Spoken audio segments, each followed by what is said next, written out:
Mr. Speaker, I move to suspend the rules and pass H.R. 3109.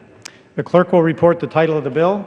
Union Calendar Number 429, H.R. 3109, a bill to amend the Migratory Bird Treaty Act to exempt certain Alaskan Native articles from prohibitions against sale of items containing non-edible migratory bird parts and for other purposes.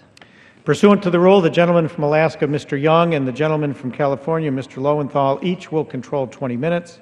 The chair recognizes the gentleman from Alaska.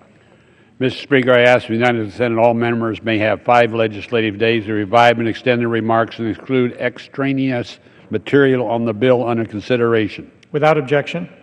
Mr. Speaker, I yield myself such time as I may consume. The gentleman is recognized.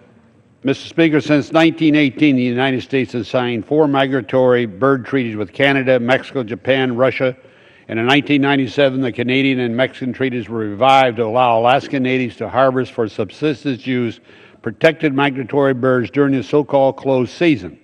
Unfortunately, when implementing the treaty language, Congress failed to clarify that the non-edible parts of the harvested migratory bird could be sold in commercial products.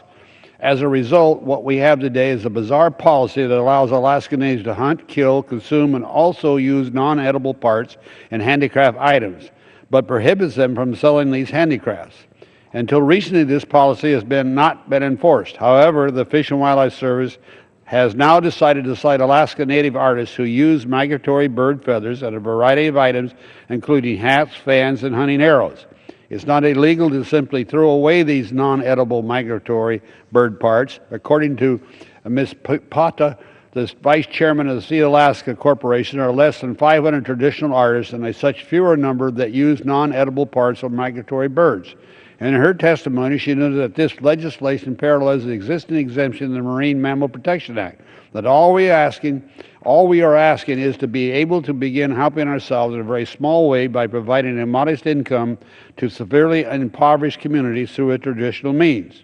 Mr. Speaker, the Fish and Wildlife Service could have revived their regulations.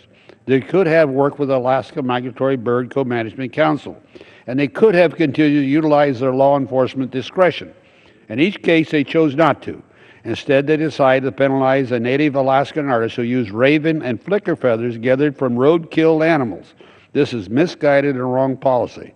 This is why I introduced this important legislation on behalf of my native Alaskan constituents. I urge an aye vote on H.R. 3109, and I reserve the balance of my time. The gentleman reserves. The chair recognizes the gentleman from California. Thank you, Mr. Speaker. I ask for unanimous consent to revise and extend my remarks. Without objection. And I yield myself such time as I may consume.